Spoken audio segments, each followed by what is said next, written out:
Hello, अस्सलाम वालेकुम। मैं प्रोफेसर शमीम अहमद अपने यूट्यूब चैनल पर आप लोगों से मुखातिब हूँ। आज मैं बात करूँगा जो गवर्नमेंट करने जा रही थी या जा रही है, लेटरल एंट्री।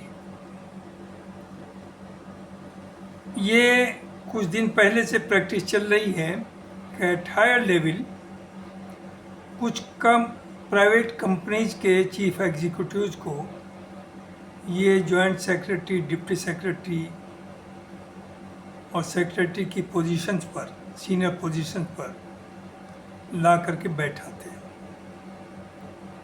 अभी भी पिछले सैटरडे में, अभी 3-4 दिन पहले,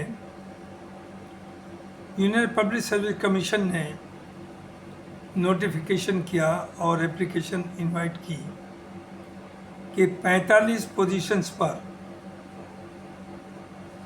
उन्हें लेटरल एंट्रीज के लिए लोगों की ज़रूरत है, जिसमें 10 सेक्रेटरीज, जॉइंट सेक्रेटरीज और 35 डायरेक्टर्स की पोस्ट है। तो अब सवाल ये होता है कि जो आईएएस ऑफिसर्स हैं, जो बड़ी मेहनत करके, जिन्होंने 30-30, 25-25 साल अपनी सर्विस दी हैं, आईएएस, आईपीएस, आईआरएस, तो जब उनका टर्न ऊपर जाने का आएगा, पहला बात तो ये कि उन्हें मौका नहीं मिलेगा जब ये लोग आ जाएंगे। दूसरी जो बात है वो ये है कि जो ये प्राइवेट कंपनीज के, no doubt majority of them are highly competent, लेकिन उनकी वर्किंग कंडीशंस भी और काम करने का तरीका भी अलग होता है गवर्नमेंट में काम करने के तरीके से, जिसमें जो सिविल सर्विसेज के लोग हैं वो अपने 20, 25, 30 साल के एक्सपीरियंस के बेसिस पर आगे बढ़ते हैं और डिफरेंट मिनिस्ट्रीज को वो संभालते हैं और इंस्टीट्यूशंस को। इन्हें लाने से क्या कि चूँकि ये कोई परमानेंट एंट्री तो है नहीं, ये 3 साल के, तकरीबन 3 साल के लिए इनकी एंट्री होती है, विच में be extended by another 3 years। तो दे नो कि after doing this job they have to go back to the private sectors. लेकिन जो गवर्नमेंट में हो रहा है, गवर्नमेंट क्या, पूरा मुल्क कि करप्शन के अलावा कुछ है ही नहीं, और लोग बिलियंस एंड बिलियंस कमाई कर रहे हैं। और यही वजह है कि पॉलिटिकल पार्टीज भी इन इश्यूज़ पर बहुत नहीं बोल पाती, क्योंकि जितनी भी पॉलिटिशियंस हैं उसमें 99.9% they are corrupt and officers also. अगर इनकी किसी की भी इंक्वायरी कराई जाए, asset disproportionate to their known source of income, ये क्लॉज है, उसके बेसिस पर तो 95% लोग मिलेंगे कि they were involved in corruption. और गवर्नमेंट में आसानी है, चूँकि प्राइवेट में तो ये वो गड़बड़ करता है तो उसका मालिक बैठा हुआ है, चारों तरफ देखा जा रहा है कि कितना प्रॉफिट है, कितना खर्चा है, क्या क्या हो रहा है। लेकिन गवर्नमेंट में तो कोई पूछने वाला नहीं। अगर 50,000 करोड़ का लॉस हो जाए तो हो जाए, 200 करोड़ का लॉस हो जाए तो हो जाए, चूँकि वो तो मुल्क के टैक्स पेयर की मनी है, ना गवर्नमेंट को परवाह है ना ऑफिसर्स को परवाह है। इसलिए ही करप्शन इज प्रिवेलेंट। और अब तो हाल ये है, जो एक्सपेक्ट किया जा रहा था कि बीजेपी के लोग कम से कम, वो भले ही कम न हो लेकिन ईमानदारी के साथ गवर्नमेंट चलाएंगे और मिनिमम करप्शन होगा, लेकिन देखने में यह आ रहा है कि करप्शन की कोई लिमिट नहीं, it is at the highest level, highest top most उस पर चल रहा है। कोई काम जो पहले आपका 1 लाख में होता था वो 5 लाख में हो रहा है, जो 10,000 में होता था वो 1 लाख में हो रहा है। तो जब ये लोग लेटर एंट्री वाले रहेंगे वहाँ, तो वो तो 5 साल 3 साल रहेंगे या 4 साल रहेंगे तो लूटेंगे और उस पैसे को इकट्ठा करके बाहर निकल जाएंगे। एक तो एस्पेक्ट ये है। दूसरा ये है कि जो सिविल सर्विसेज के लोग हैं, आईएएस, आईपीएस, आईआरएस, ये सब, इसमें कोटा है, कोटा सिस्टम, और उसी के थ्रू सिलेक्शन होकर के ही आए। और ये जो लेटर एंट्री जिस तरह से आप कर रहे हैं तरकीब से कि किसी डिपार्टमेंट को 1, किसी को 2, तो अगर 3 तक वैकेंसी हैं तो उसमें रिजर्वेशन नहीं चलता।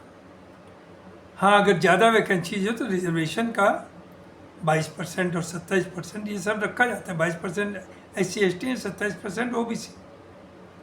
तो इन्होंने वो तरकीब की कि इन 45 में कि डिफरेंट डिपार्टमेंट्स में जहाँ जहाँ वैकेंसी निकाली हैं कहीं भी 2 से ज़्यादा ना हो, जिससे कि रिजर्वेशन का कोई सवाल ही ना रहे। तो क्या लोग नहीं समझते? इसका नतीजा ये हुआ कि जो इनके एलाइज हैं, चिराग पासवान, टीडीपी तो कम, लेकिन बिहार नीतीश बाबू, और जितनी अपोजिशन पार्टीज हैं, अखिलेश जी, ये सब लोग खड़े हो गए कि ये हम नहीं होने देंगे। और राहुल गांधी ने तो यहाँ तक कहा कि lateral anti is anti national और इसे हमें हर हाल में रोकना है। इस हद तक गए। नतीजा ये हुआ आज जो सुनने में आया कि शायद इसे गवर्नमेंट आगे नहीं बढ़ाएगी। गवर्नमेंट को 2024 के बाद सभी लोग भी देख रहे हैं जो हो रहा है। पार्लियामेंट में जब राहुल बैठते हैं तो हमारे प्राइम मिनिस्टर साहब तशरीफ नहीं लाते, और पहले जो चाहते थे वो ज़बान बोलते थे। आज उसी तरह से उससे मिलती जुलती भी अगर कोई अपोजिशन वाला बोलता है तो स्पीकर साहब उसे रोकते हैं कि ऐसी ज़बान मत इस्तेमाल करिए। पार्लियामेंट में 70 साल पहले जो नेहरू जी ने किया, जिन्होंने आज़ादी मुल्क को दिलाई, जेल में रहे, आरएसएस बीजेपी ने तो सिर्फ मुखबरी करी। तो आप उन मामलात को भी पार्लियामेंट में उछाल रहे, उन्हें जलील कर रहे, डिस्क्रेडिट कर रहे हैं। लेकिन अब क्या हुआ, जब एक एमपी ने वेस्ट बंगाल के पुराने नोटबंदी की बात करी तो उन्हें कहा गया कि भाई पुराने किस्से ना उठाइए। तो उन्होंने याद दिलाया कि आप तो 70 साल के किस्सों को उठवा रहे थे और मुस्कुराते रहते थे, तो मुंह की खानी पड़ रही है। और हाल यह है कि होम मिनिस्टर को ये कहना पड़ रहा स्पीकर से कि हमें सिक्योरिटी चाहिए। जो मुल्क को सिक्योरिटी देने वाले हैं उन्हें सिक्योरिटी चाहिए। ये वजह है कि opposition is strong and BJP has no majority of its own, it is dependent, बैसाखी जिसे कहते हैं उसके ऊपर। असलियत यह है, चाहे कांग्रेस की हुकूमत हो, चाहे किसी और पार्टी को या बीजेपी को, अगर थम्पिंग मेजॉरिटी होती है तो उसमें सब धीरे धीरे उसी लाइन पर आ जाए, डिक्टेटोरियल एटीट्यूड, किसी की नहीं सुनते। कांग्रेस के ज़माने में भी हुआ कि जब उनकी बेहद बहुत ब्रूट मेजॉरिटी रही पार्लियामेंट में, उन्होंने जो चाहे वो करा। तो कोई भी पार्टी हो, उसकी ब्रूट मेजॉरिटी अगर होगी तो यही होगा जो मोदी जी ने 10 साल में किया। हाँ, ये ज़रूर है कि मोदी जी के ज़माने में 10 साल के अंदर जो बिल लाए उसे आज तक किसी को वापस नहीं लिया, बगैर डिस्कशन के उसे पास कर दिया। ये 24 के इलेक्शन के बाद हो रहा है कि हर जगह आपको मजबूरी के तहत, हालात के तहत अपोजिशन स्ट्रॉन्ग है उसके तहत, आप दूसरों पे डिपेंडेंट है उसके तहत चीज़ों को वापस लेना पड़ा। आप वक्फ बोर्ड लाए, वक्फ बिल सिर्फ मुसलमानों को टारगेट करने के लिए। आपने ये सोचा था कि पहला बिल है और इसमें अपोजिशन तो बोलेंगे नहीं, चूँकि it is not concern with any non Muslim and they will be happy to support it because it is targeting Muslims. लेकिन अपोजिशन को अंदाजा था कि अगर हम इस बिल को गवर्नमेंट ने निकाला तो 5 साल तक इसी तरह से बिल से निकलेंगे। लिहाजा लोग खड़े हो गए और पहली बार हुआ 10 साल में कि आपको इसे जेपीसी को देना पड़ा, जिसमें हर पार्टी के लोग हैं। दे विल डिस्कस कि क्या इसमें जायज़ है क्या नाजायज़ है। चूँकि आप हड़पना चाहते हैं, आपकी कोशिश है कि जितने भी माइनॉरिटी ख़ास तौर से मुस्लिम्स इंस्टीट्यूट्स हैं या तो उन्हें ख़त्म कर लिया जाए या उन्हें टेक ओवर कर लिया जाए। सो इसी डायरेक्शन में, चूँकि वक्फ बोर्ड की प्रॉपर्टी इंडिया में सबसे ज़्यादा billions and billions of dollars की, और ख़ास तौर से जैसे जो महल बना है अंबानी जी का, वो भी वक्फ की ज़मीन के ऊपर बना है, शायद वो भी वापस करनी पड़े। तो ये सब चीज़ें हैं। उसके बाद आपको पता, चूँकि गोदी मीडिया है वो, उसकी तो हिम्मत नहीं, वो तो जो मोदी जी कहेंगे उसे प्रमोट करेंगे, जो गवर्नमेंट कहेगी उसे प्रमोट करेंगे। तो अब सिर्फ और सिर्फ मुल्क के अंदर जो बोल रहा है वो सोशल मीडिया पर, और लोगों का उस पर यकीन बढ़ता जा रहा है। करोड़ों उनके फॉलोअर्स हो गए, चूँकि वहाँ से एक सही इन्फॉर्मेशन और सही न्यूज़ लोगों को मिल रही है, क्रेडिबल न्यूज़ जिसे कहना चाहिए। तो आप उसके खिलाफ भी एक बिल ले आए टू कंट्रोल दैम, जिसका नाम आपने रखा ब्रॉडकास्टिंग बिल, के साथ रिफॉर्म करेंगे। एग्रीड जो सोशल मीडिया के ऊपर है उसमें गलत लोग भी हैं और गलत तरह का भी प्रोपेगेंडा कर रहे हैं, गवर्नमेंट के खिलाफ भी कर रहे हैं गलत तरीके से। एग्रीड, तो उसके लिए दूसरे कानून हैं। अगर वो कोई झूठी बात कहता है, मोटिवेटेड है, ये प्रूव होता है, तो उसे आप जेल भेजिए। इसमें कोई आपके खिलाफ नहीं है, इसमें कोई गवर्नमेंट को अपोज नहीं करेगा। चूँकि हम भी देख रहे हैं जिस तरह से सोशल मीडिया पे झूठ भी फैलाया जा रहा है just for the sake of opposition, वो रूलिंग पार्टी को बुरा भला कहते हैं। नो, आप ये देखिए क्या ये जस्टिफाइड है, सही है या नहीं। गलत है तो उसे गलत कहिए। कुछ काम रूलिंग पार्टी के भी अच्छे हैं, उनकी सराहना भी कीजिए, लेकिन गवर्नमेंट का ये नहीं था। गवर्नमेंट का ये था कि इन सब की नकेल अपने हाथ में रखें, और ये भी वही बोले जो गोदी मीडिया बोल रहा है। लिहाजा हुआ क्या, आपको इसे भी विड्रॉ करना पड़ा, आप नहीं आगे बढ़ा पाए।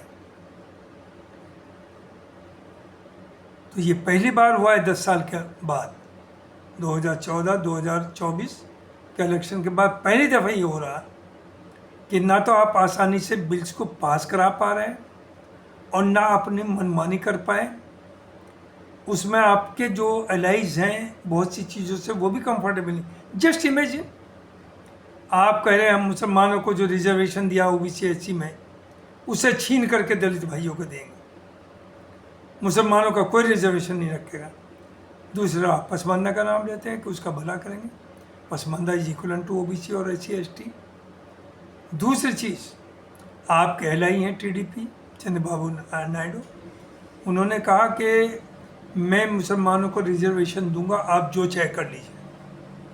आपकी एक बार हिम्मत नहीं हुई आप उसे कंट्राडिक्ट करें, आपकी एक बार हिम्मत नहीं हुई उससे कहें कि क्यों करेंगे आप, हम नहीं करने देंगे, कह के तो देखिए।